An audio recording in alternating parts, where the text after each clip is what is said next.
दोस्तों आज भारत की तरफ से कुछ ऐसा किया गया है जिसने इस समय पाकिस्तान की नींद को पूरी तरीके से उड़ाकर रख दिया है। आप सभी के याद ही होगा, अब से 2 दिन पहले ही भारतीय नौसेना की तरफ से एमआरसैम का टेस्ट किया गया था और इस टेस्ट के दौरान एमआरसैम को टारगेट के तौर पर एक हाई स्पीड टारगेट दिया गया था और जो ये टारगेट था ये सी स्किमिंग कर रहा था, यानी कि ये समुद्र की सतह से काफी ज्यादा चिपक कर चल रहा था और इस तरीके के टारगेट को डिटेक्ट कर पाना बहुत ही ज्यादा मुश्किल होता है। लेकिन हमारी एमआरसैम मिसाइल ने पूरी सटीकता के साथ इस टारगेट को हिट किया था। अभी इस टेस्ट को बीते 48 घंटे का भी समय पूरा नहीं हुआ था, लेकिन उससे पहले ही हमारी नौसेना की तरफ से अब ब्रह्मोस मिसाइल के मल्टीपल टेस्ट को कंडक्ट किया गया है। और इस टेस्ट की सबसे खास बात यह रही है कि इस टेस्ट के दौरान हमारी नौसेना की तरफ से जिस ब्रह्मोस मिसाइल का टेस्ट किया गया है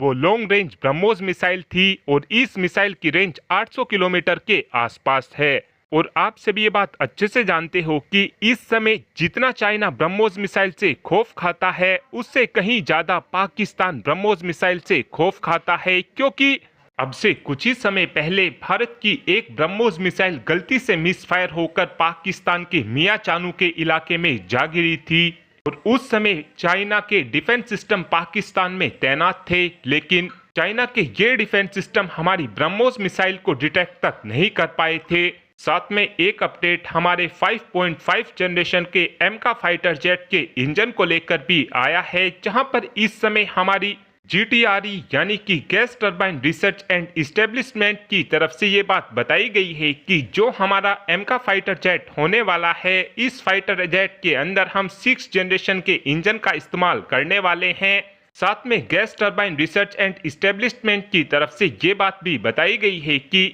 हमारे एमका फाइटर जेट के अंदर 110 किलो न्यूटन थ्रस्ट जनरेट करने वाला इंजन नहीं लगाया जाएगा, बल्कि हमारे एमका फाइटर जेट के अंदर 120 किलो न्यूटन थ्रस्ट जनरेट करने वाले इंजन का इस्तेमाल किया जाएगा, जो हमारे एमका फाइटर जेट की सुपर क्रूज कैपेबिलिटी को काफी ज्यादा शानदार बना देगा। जिस समय इस फाइटर जेट के अंदर 120 किलो न्यूटन थ्रस्ट जनरेट करने वाले इंजन का इस्तेमाल किया जाएगा, उस समय हमारे एमका फाइटर जेट का रेट ऑफ क्लाइंब काफी ज्यादा बढ़ जाएगा, यानी कि हमारा एमका फाइटर जेट काफी तेजी से आसमानों में पहुंच सकेगा। और इस इंजन के इस्तेमाल करने के कारण हमारे एमका फाइटर जेट की पेलोड को ले जाने की क्षमता भी काफी ज्यादा बेहतर हो जाएगी। अभी के लिए प्लान ये किया गया है कि हमारे एमका फाइटर जेट के अंदर 2 ऐसे इंजनों का इस्तेमाल किया जाएगा, यानी कि फ्यूचर में हमारे एमका फाइटर जेट के अंदर 2 120 किलो न्यूटन थ्रस्ट जनरेट करने वाले इंजनों का इस्तेमाल किया जाएगा। ओवरऑल देखा जाए तो हमारे एमका फाइटर जेट के अंदर जो थ्रस्ट आउटपुट होगा वो 240 किलो न्यूटन का होगा,